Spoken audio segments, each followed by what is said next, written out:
Lagi-lagi Persib Bandung luar biasa. Ini mental yang berbicara, mental juara Persib Bandung memang is another level. Levelnya udah berbeda guys. Ketinggalan 2-0 di babak pertama, mampu disamakan di babak kedua. Siapa lagi kalau bukan Persib Bandung. Ini Persib Bandung mengingatkan kita dengan lawan tim Singapura ya, kalau salah Lion apa gitu, yang mana Persib Bandung ketinggalan 2-0, comeback 3-2. Tapi kali ini hampir saja tadi bisa comeback. Andai saja tadi Rian Kurnia dengan David da Silva itu lebih apa bisa kita bilang ya, lebih ngotot untuk mencetak gol. Tapi kayaknya tadi nampak memang mau mendelay pertandingan biar ya udahlah gitu, dengan hasil 2-2 juga udah puas gitu kan. Dan itu wajar dengan ketertinggalan yang sebelumnya 2-0, yang aku mikir tadi, wah ini gila, ini kena bantai nih Persib ini kalau kayak gini ya kan. Terakhir ternyata mungkin ngamuk-ngamuk nih Bojan Hodak tadi di jeda babak pertama tadi guys. Serius, asli Persib Bandung langsung berubah mainnya di babak kedua. Dan terbukti Persib Bandung mampu memperkecil ketertinggalan dan mampu menyamakan kedudukan. Ini luar biasa. Ini bukan suatu kebetulan. Ini memang betul-betul DNA-nya Persib Bandung guys. Persib Bandung ini mengingatkan kita dengan Real Madrid yang mana betul-betul punya DNA untuk comeback. Serius.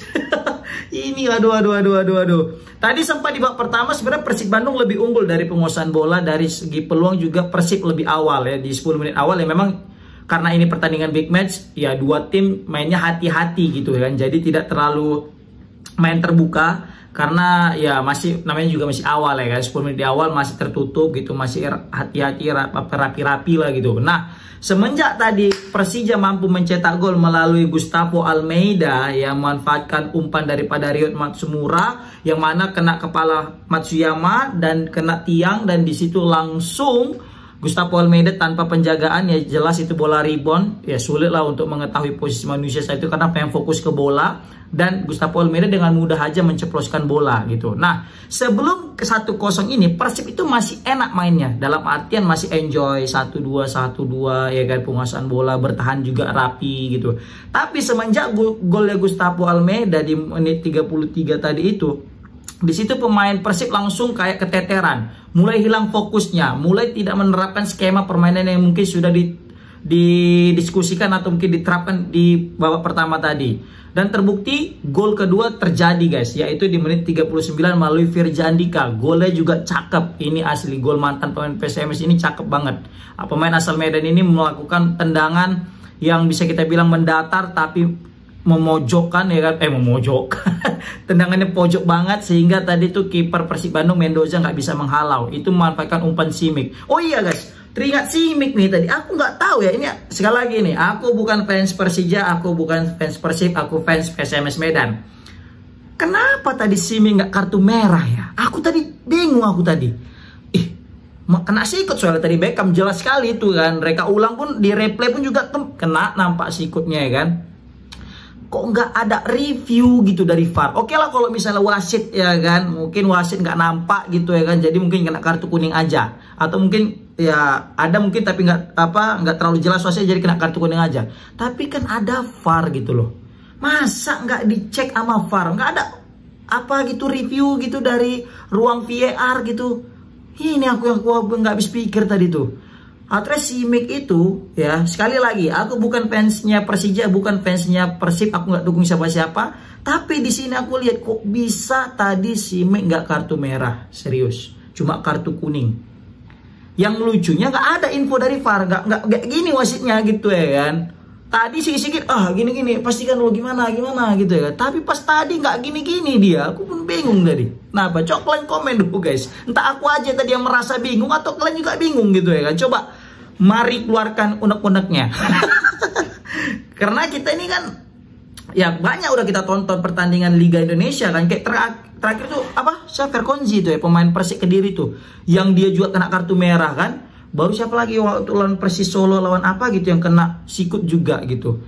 Nah ini jelas sikut gitu, nggak kena kartu merah tapi kartu kuning aja, dan nggak di review. Kalau di review fix itu kartu merah. Bahkan komentatornya bilang tadi kan itu aturannya kartu merah tapi nggak kartu merah gitu loh. Bahkan mereka terkejut nggak ada yang namanya cek VAR, padahal aturannya itu cek VAR.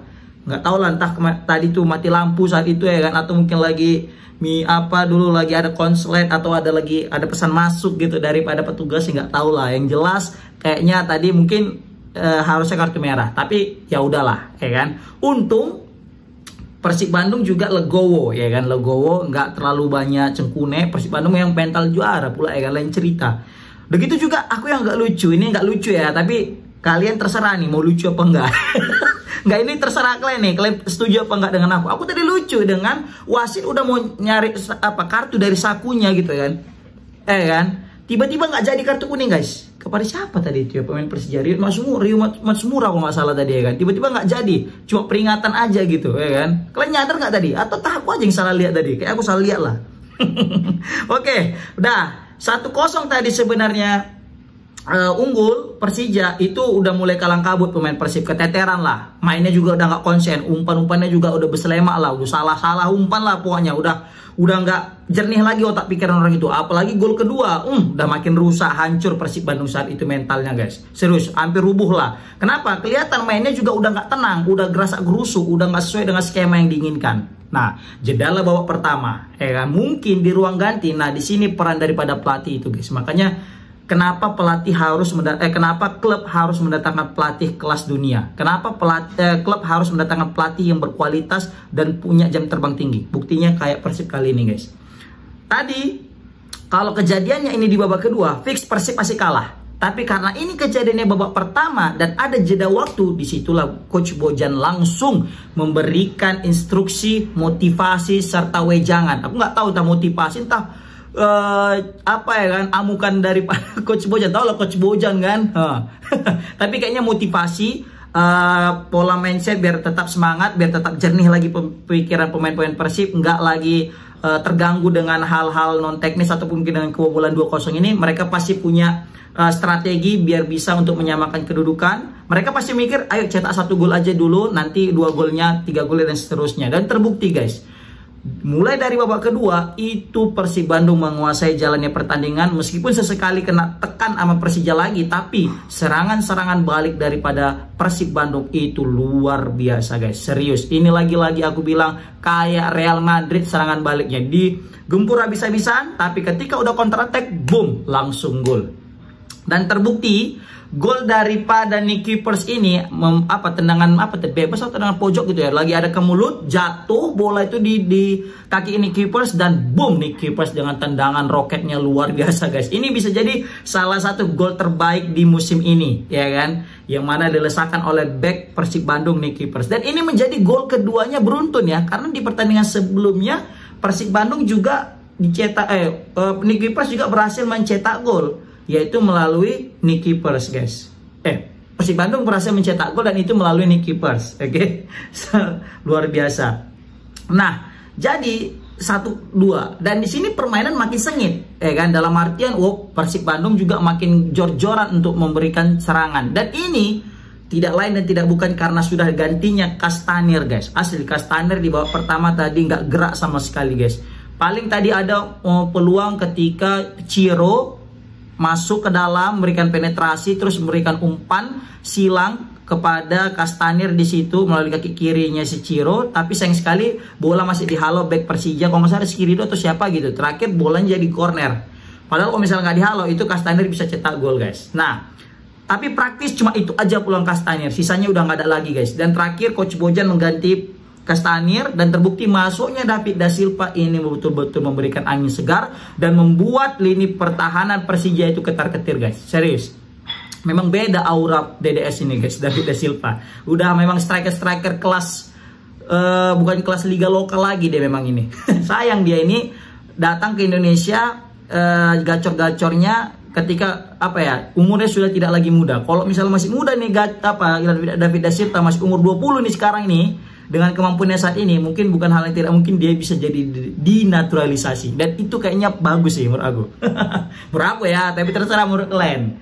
Oke, tapi yang jelas tadi dengan masuk David da Silva itu betul-betul langsung memberikan efek samping guys. Efek samping macam minum obat.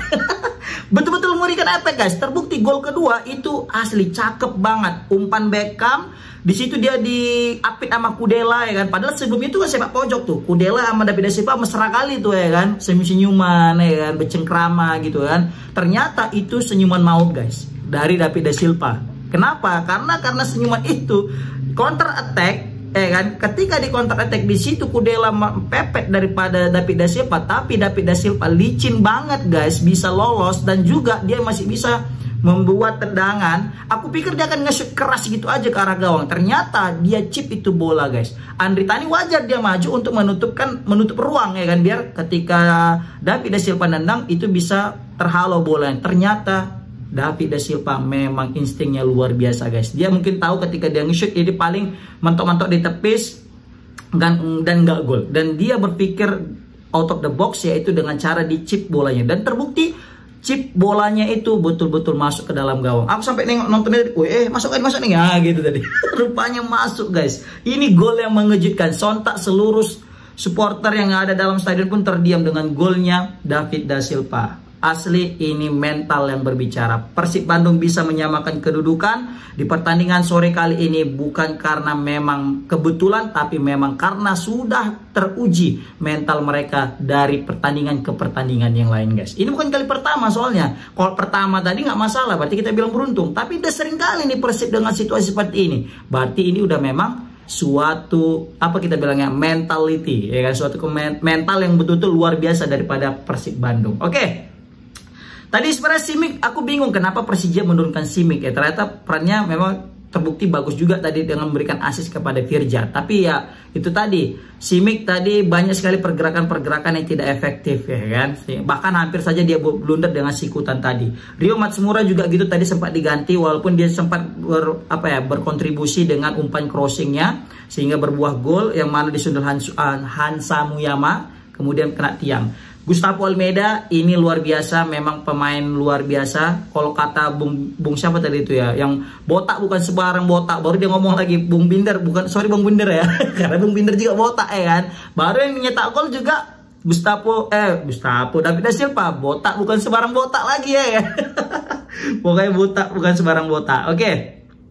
Dan di sini juga aku sangat menyoroti penampilan daripada Kevin Mendoza. Asli tenang kali di lini pertahanan, khususnya di bawah Mistar ya terlepas daripada 2 gol yang bersarang ke gawangnya, tapi Kevin Mendoza asli guys tenang kali guys. Ketika dipepet di press juga dia tidak panik dan dia memberikan umpan yang bisa kita bilang sulit untuk dilakukan oleh kiper-kiper lokal kita guys. Nggak akan berani, mungkin berani tapi nggak akan sesering Kevin Mendoza untuk memberikan umpan-umpan yang ketika sudah di press sama sama musuh guys. Wah, dan dia ketika memberikan umpan itu akurasinya luar biasa guys. Mau umpan dekat mau jauh itu pasti akurasinya pas kena ke kaki teman-temannya guys. Tapi solid.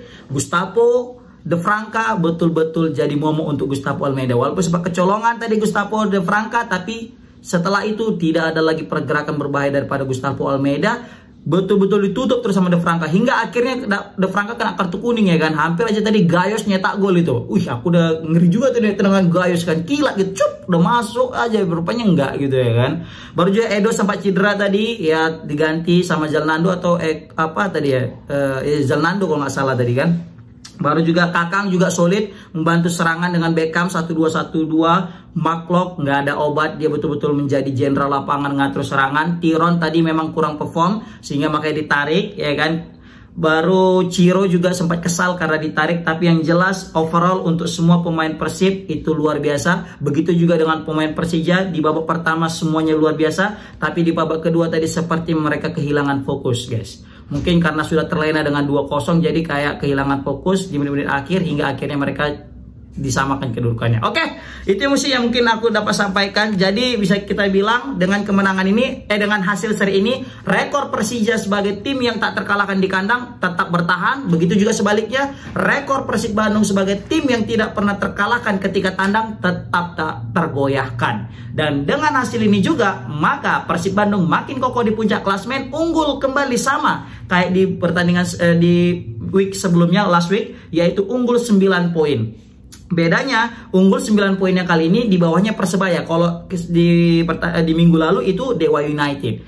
Dan ini juga semakin membuat langkah Persija semakin sulit untuk mengejar Persib Bandung karena tertahan. Dan tapi beda tipis nih, Persija, Dewa dan Persebaya beda 1 poin aja. Tapi ini juga sangat sulit ya, karena Persib makin lama makin menjauh ini. Total 10 poin nih jaraknya. Oke, komen di kolom komentar gimana pendapat kalian. Assalamualaikum warahmatullahi wabarakatuh.